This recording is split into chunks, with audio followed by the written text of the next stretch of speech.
Le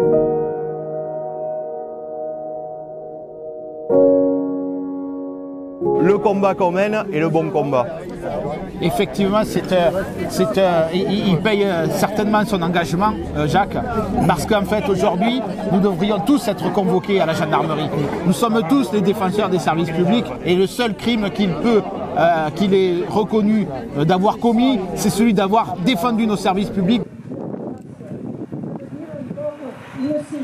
Dans ce qui doit être le service public de l'éducation. Ne parlons pas des autres. C'est l'ensemble collectivement qui sont responsables de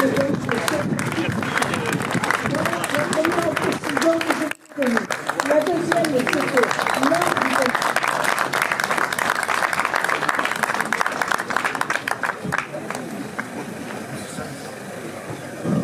Oui, je voulais dire un mot simple, qui est mot de solidarité par rapport donc, aux militants qui sont convoqués aujourd'hui et par rapport à tous les militants auxquels on essaie de faire peur. T'as l'habitude, toi. Ça s'est passé la réunion hier soir. Oui. On a parlé de toi encore. C'était le gouvernement. Ouais, moi j'aime pas trop, je préfère la ligne de terrain. C'est le gouvernement qui organise la casse. Ça bavarde un peu, quoi. T'es disponible pour me dire deux mots? Qui se sont battus, qui après, à la sortie, d'accord. Donc, et j'organise avec mon syndicat la solidarité indéfectible vis-à-vis de Jacques et bon, du collègue que je connais, du David que je connais. Et je pense que vous comme moi, vous connaissez tous Jacques. Jacques, c'est un militant qui donne une bonne partie de sa vie pour effectivement que le monde soit meilleur autour de lui. Et je pense qu'il faut que l'on reste solidaire autour de lui. Voilà, je vous remercie.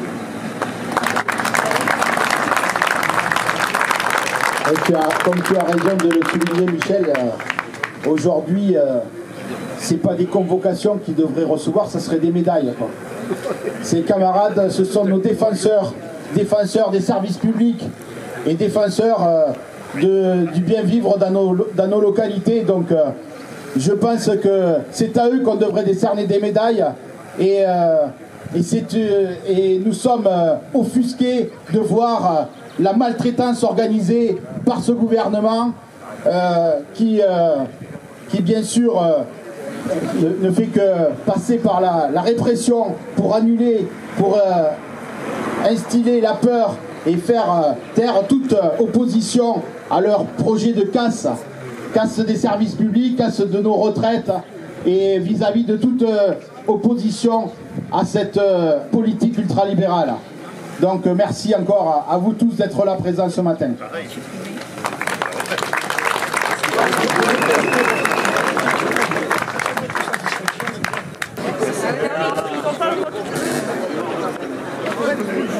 Si la personne a fait la manif, voilà. Il n'a jamais vu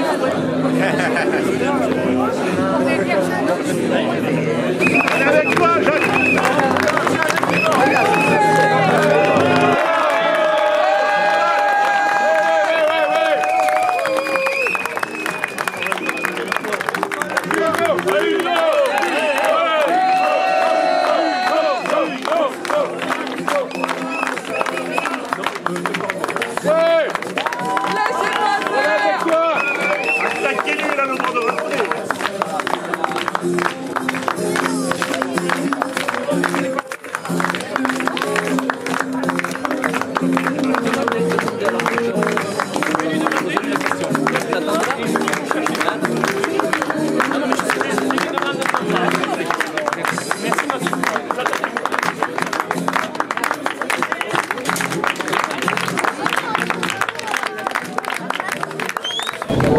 On est devant la gendarmerie de Livernon. Vous pouvez me dire deux mots sur ce qui se passe? Ce qui se passe, c'est qu'aujourd'hui, deux militants du collectif de la défense de l'école d'Acier qui se sont mobilisés durant 5 semaines contre la fermeture d'un poste, et notamment du poste d'enseignant d'occitan de l'école d'Acier, se retrouve aujourd'hui convoqué à la gendarmerie pour plainte, suite à une plainte certainement de l'éducation nationale et de son IEN, avec des motifs relativement graves, menaces, violences envers les dépositaires de cet ordre de chargés de mission publique. Et ce qui était inacceptable, c'est qu'il y a eu manifestation le 9 février dernier pour boycotter le CDEN. Et en fait, aucune de ces accusations ne tient la route. Il s'agit à nouveau, bien sûr, d'un outil de répression vis-à-vis des militants pour faire peur, pour empêcher toute opposition à la continuité de la casse, et ce, dans un contexte où la casse, non seulement des services publics et de l'école, continue comme elle continue depuis des années dans le Lot, mais partout ailleurs, mais également dans un contexte de crise sociale grave, avec notamment la casse de nos retraites, dans un climat où le pouvoir d'achat est en berne pour les salariés, sans augmentation de salaire digne de ce nom, qui rattrape même pas l'inflation. Donc tout cela démontre à quel point ce gouvernement et le patronat utilisent la force publique pour faire taire toute opposition. Et c'est aujourd'hui ce qui se passe vis-à-vis de nos deux camarades, Jacques et Ludovic. Mais là, il s'attaque à un symbole quand même, parce qu'on connaît Jacques pour avoir lutté pour le service public de transport. Oui. C'est une attaque frontale là. Oui, alors Jacques, c'est vrai que c'est un militant de longue date, c'est un camarade cheminot qui se bat pour la défense des services publics depuis toujours. On s'est connu sur les luttes par rapport au service public ferroviaire, mais il est sur de nombreuses luttes sur la santé, tout ce qui est pour préserver le service public dans nos milieux ruraux. Et Ludovic et Jacques, on pense qu'aujourd'hui, l'éducation nationale, si la plainte, c'est faire perdre du temps quand même. Aujourd'hui, moi, ce que je ressens, c'est quelle perte de temps. Est-ce qu'il est bien utile aujourd'hui d'utiliser une brigade de gendarmerie pour auditionner 2 militants qui se sont battus et qui luttent aux côtés de la population pour préserver les services publics? On voit qu'il y a une volonté de criminaliser le combat syndical et la lutte démocratique. Donc on voit qu'on est encore dans cette démarche. Et je pense qu'il faut dire et redire que je pense qu'il y a quand même autre chose à faire aujourd'hui que d'auditionner des militants qui se battent pour l'intérêt collectif. Que ce soit l'un ou l'autre ou tous ceux qui sont présents aujourd'hui. Et il faut bien qu'on dise qu'on continuera à lutter et qu'on continuera à soutenir tous nos camarades où que ce soit. Voilà. Alors, moi j'ai vu passer un fraudeur fiscal là tout à l'heure, il n'a pas été arrêté, c'est normal. Je sais pas, je le connaissais pas, mais il y en a peut-être quelques-uns qui passent. Oui, parce que, vu les milliards, il doit y en avoir quand même. Certes. Ils ne sont pas visibles, ils sont pas. Exactement. Ah, mais voilà, on a aujourd'hui, ce que je disais, le gouvernement qui utilise les forces de l'ordre au service du capital pour empêcher vraiment toute opposition aux réformes libérales qui gangrènent notre société et qui met un mal-être aujourd'hui social dans notre pays et qui se poursuit avec l'attaque encore sur l'éducation nationale, avec la réforme qui est en cours, qui est prévue pour la rentrée, sans que d'ailleurs aucune lettre officielle n'ait été sortie, mais qui devrait s'appliquer dès la rentrée sur la réforme de la formation professionnelle, qui encore va supprimer des postes d'enseignants, certes, mais au-delà de ça, réduire les capacités d'apprentissage pour nos jeunes, et les mettre et revenir en fait au travail des enfants. À 15 ans, l'école ne sera plus obligatoire jusqu'à 16 ans comme c'est le cas aujourd'hui. C'est ça qui est grave. Et donc en leur donnant plus les outils, et c'est ce que aujourd'hui et qui est très préjudiciable pour notre société, l'esprit critique de nos jeunes, on veut en fait les assouvir, les asservir encore plus pour répondre aux besoins du capital, toujours plus et encore. Et ça, c'est une dérive grave de notre société qu'organise le gouvernement à la solde du capital, des puissances financières et des grands groupes. Alors, deux petits mots, alors on en profite sur le projet de retraite. Du moins, c'est plus un projet. On en est où des forces sociales? Un seul mot, l'abrogation. Et le combat pour l'abrogation continue. Donc aujourd'hui, on est mobilisé parce que nos camarades sont convoqués, mais on est mobilisé également parce que nos camarades, ce sont des défenseurs aussi contre cette casse organisée. Nous demandons toujours l'abrogation. Donc c'est une mobilisation. Il va y en avoir d'autres dans les semaines à venir. L'intersyndicale au niveau du département s'est réunie. Il y aura une conférence de presse le 25 avec la CGT organisera aussi des tables pour que les citoyens interpellent les élus sur leur positionnement pour les retraites. Dans les semaines, tous les mercredis entre 12h30 et 13h30 sur la place Mitterrand à Cahors. Il y aura une manifestation aussi de prévue le 30 devant la préfecture entre midi et 2. Donc voilà, et bien sûr la prochaine journée de mobilisation interprofessionnelle, intersyndicale et nationale qui se tiendra le 6 juin prochain, quoi. Alors là, est-ce que Jacques, on revient à Jacques, est-ce qu'il ne paye pas un petit peu son engagement sur son opposition au déferrement de la ligne Capdenac-Cahors? Alors je pense que Jacques, comme on l'a dit tout à l'heure, il est sur le front depuis de nombreuses années, il est bien visible, il est bien reconnu de tous comme un militant de premier plan, donc certainement visé. On sait que en lien avec ce qui se trame sur le futur déferrement de la ligne Cahors-Capdenac, on sait que le marché public a été attribué, et que le déferrement de cette ligne historique est imminent. Alors c'est peut-être pas la cause directe aujourd'hui, mais c'est vrai que c'est un ensemble. Il y a des tensions avec les élus locaux depuis de nombreuses années. Il y a eu des tensions à ce sujet avec l'envahissement du conseil départemental qui traitait du sujet. Donc voilà, c'est un ensemble. Enfin, on s'aperçoit qu'aujourd'hui, c'est sûr que les élus, certains élus de ces communes pourtant concernées ne sont pas à nos côtés pour défendre les militants et pour défendre le service public.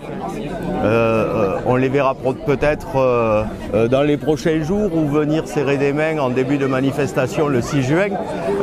Enfin bon, on a toujours bon espoir qu'ils soient clairvoyants sur l'avenir du service public et qu'ils comprennent que le combat qu'on mène est le bon combat.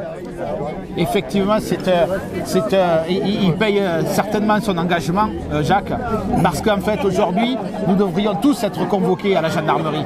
Nous sommes tous les défenseurs des services publics et nous devrions tous être convoqués à la gendarmerie puisque c'est leur volonté d'empêcher toute opposition et le seul crime qu'il est reconnu d'avoir commis, c'est celui d'avoir défendu nos services publics, défendu nos écoles, défendu le rail, défendu tous ces services publics dans nos territoires, la santé. Et voilà le crime pour lequel aujourd'hui il comparait à la gendarmerie. Et ça, c'est inacceptable. Et nous le défendrons jusqu'au bout. Et nous ferons tout ce qui est à notre possible, notre moyen pour le défendre avec l'ensemble des militants qui sont rassemblés aujourd'hui pour le soutenir et bien au-delà même. Merci messieurs. Merci Rural TV. Libérez nos camarades! Libérez nos camarades! camarades. Ben oui, visiblement on vient d'apprendre qu'ils ont été mis en garde à vue. Donc on voit que la logique continue de pression sur les militants du premier rang. Et bien pour faire en sorte de museler le militantisme et tous les gens qui se battent pour l'amélioration des conditions de vie de tous et l'amélioration et la défense du service public. Enfin, on est en train de vivre quelque chose d'assez extraordinaire devant cette gendarmerie de Livernon où deux militants, ce sont des gens qui sont mis en garde à vue sur des mots, c'est-à-dire parce qu'ils ont prononcé des mots, ils sont en garde à vue. Il faut que tout le monde sache bien ça aujourd'hui, voilà, et que ce soit relayé. C'est-à-dire ils ne sont pas d'accord avec des fermetures d'écoles et en le disant simplement, ils sont mis en garde à vue aujourd'hui. Voilà. Donc la liberté d'expression citoyenne, la liberté d'expression, la liberté de manifester, la liberté de militer, tout est remis en question aujourd'hui ouvertement par cette pseudo-république. Mais c'était programmé ça, manifestement. Manifestement, je pense qu'il y a des... Oui, je pense qu'il y a des ordres qui viennent certainement des préfectures et de beaucoup plus haut, de réprimer fortement, parce qu'on ne veut plus voir de gens dans les rues et on ne veut plus voir de militants et on ne veut plus voir de contestation. Voilà, c'est tout simple. Parce qu'en milieu rural, j'allais dire, les manifestations se sont faites toujours de façon pacifiste et même ça... Exactement, comme ce qui s'est passé en février pour ce qui leur est reproché. Et comme notre action de soutien de ce jour, ce sont des actions militantes et ce sont des actions non violentes. Voilà. Mais qui sont réprimées tout de même. Bon, tu es là le plus longtemps possible. Ouais, ben on va continuer à les soutenir et puis il va falloir qu'on s'organise pour faire un tour de rôle, pour voir jusqu'à quand la mascarade va tenir. Voilà, ben nous de notre côté, on va faire le maximum. L'avocate est avec eux.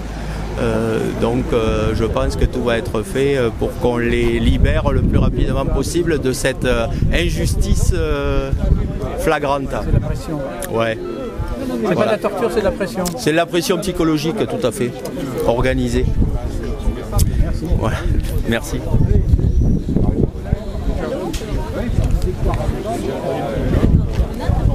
Jérôme est libre là. Mais il était en train de prendre les ailes.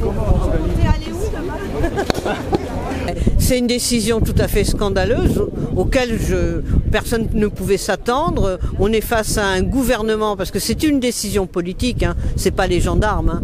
C'est une décision scandaleuse. On est en face d'un gouvernement qui accentue la répression. Qu'est-ce qu'ils ont fait, Jacques et Ludovic? Rien. Ils ont défendu les services publics. Alors maintenant, quand on défend les services publics, on se retrouve en garde à vue. C'est inadmissible. Et s'ils pensent nous faire peur, eh ben ils se trompent. Et je pense que Jacques et Ludovic, ils n'ont pas peur. Parce qu'ils savent qu'on est là et on restera là.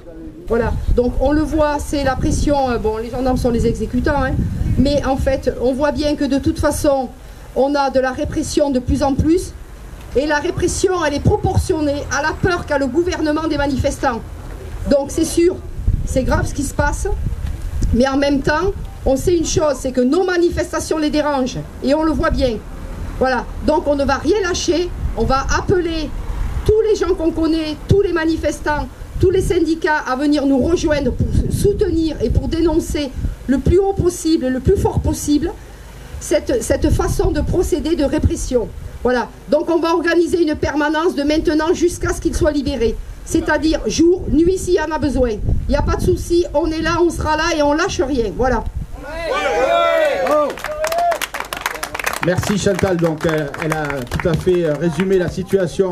Donc dès maintenant, moi je vous invite à prendre vos téléphones, vos réseaux et appeler le maximum de personnes à venir en relais aussi sur le site d'ici, devant la gendarmerie de Livernon. Comme l'a dit Chantal, on va rester bien sûr jusqu'à la libération de nos camarades. pas question de les laisser tomber. De l'éducation nationale, plus précisément ça porte sur l'inspecteur d'académie qui me reproche à moi en particulier de l'avoir empêché de pénétrer dans la salle pour la tenue du conseil départemental de l'éducation nationale. Voilà, donc ce monsieur s'est plaint que je l'avais empêché de rentrer, que je l'avais bousculé. Voilà. Donc la plainte, c'était une garde à vue. Le procureur a signifié une garde à vue. Et je crois que pour le collègue, c'était la même chose. Voilà. Ce qui m'a été reproché, c'est par rapport au mouvement qui a été fait sur l'école elle-même, avec possibilité de dégradation et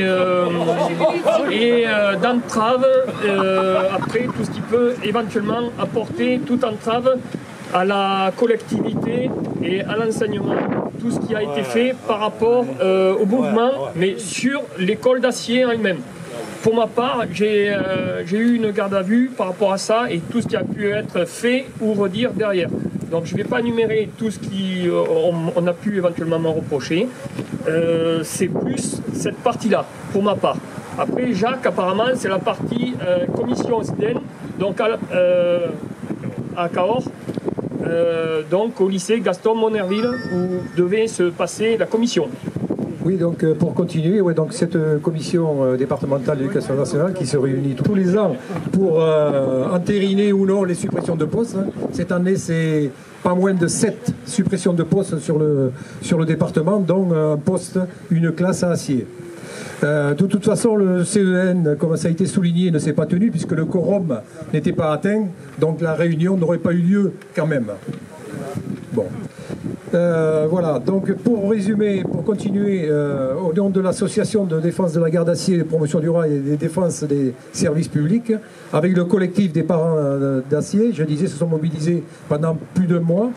Dès qu'on a appris la mauvaise nouvelle sur notre école, nous avons pendant plusieurs semaines, comme l'a dit Ludo, fait des actions, des manifestations tout à fait pacifiques, l'occupation de l'école, sans dégradation de biens et sans atteinte à la personne, pour montrer notre colère et notre incompréhension face à la suppression d'une classe et d'un poste d'enseignant pour la rentrée 2023. Je rappelle, juste pour mémoire, que notre village Acier, à 4 km, pour ceux qui ne connaissent pas, résiste depuis plus de 20 ans à chaque fois qu'un service public est attaqué. Cela concerne la gare, le bureau de poste, les écoles, qui est le pilier de notre République, on le souligne. Et déjà en 2003, nous avions occupé l'école pendant 2 mois, et autant en 2016. Donc voilà, c'est la forme de résistance pour faire vivre et continuer à vivre dans notre village. En pleine mobilisation contre la réforme des retraites, le gouvernement continue sa casse des services publics pour empêcher toute opposition. Il utilise la répression à la rencontre de ceux et celles qui résistent à sa politique ultralibérale. L'atteinte à nos droits, à la démocratie et à l'action militante devient la seule action de ce gouvernement, incapable de répondre aux attentes sociales de la majorité des citoyens. On verra la suite. C'est le procureur qui va instruire le dossier, donc l'OPJ a essayé de joindre Cahors, il n'a pas eu de réponse, hein. Donc il va transmettre le dossier et c'est le procureur qui va instruire la suite de l'affaire.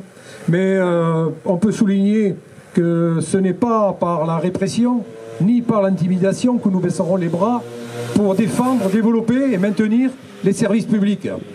Et le droit de vivre dignement dans nos provinces, car il s'agit quand même de nos vies. Bravo.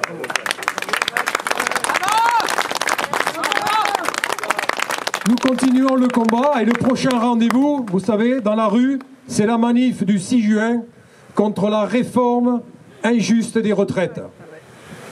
Et comme veut la formule, on ne lâche rien.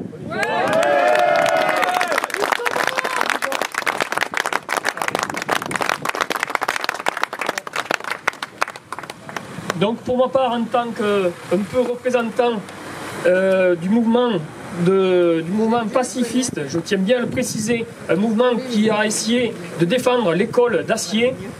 L'école, pourquoi? Parce que l'école, c'est l'avenir de nos enfants, c'est l'avenir de tout le monde, c'est l'avenir où on se doit de former, éduquer, inculquer des valeurs à toutes nos générations futures.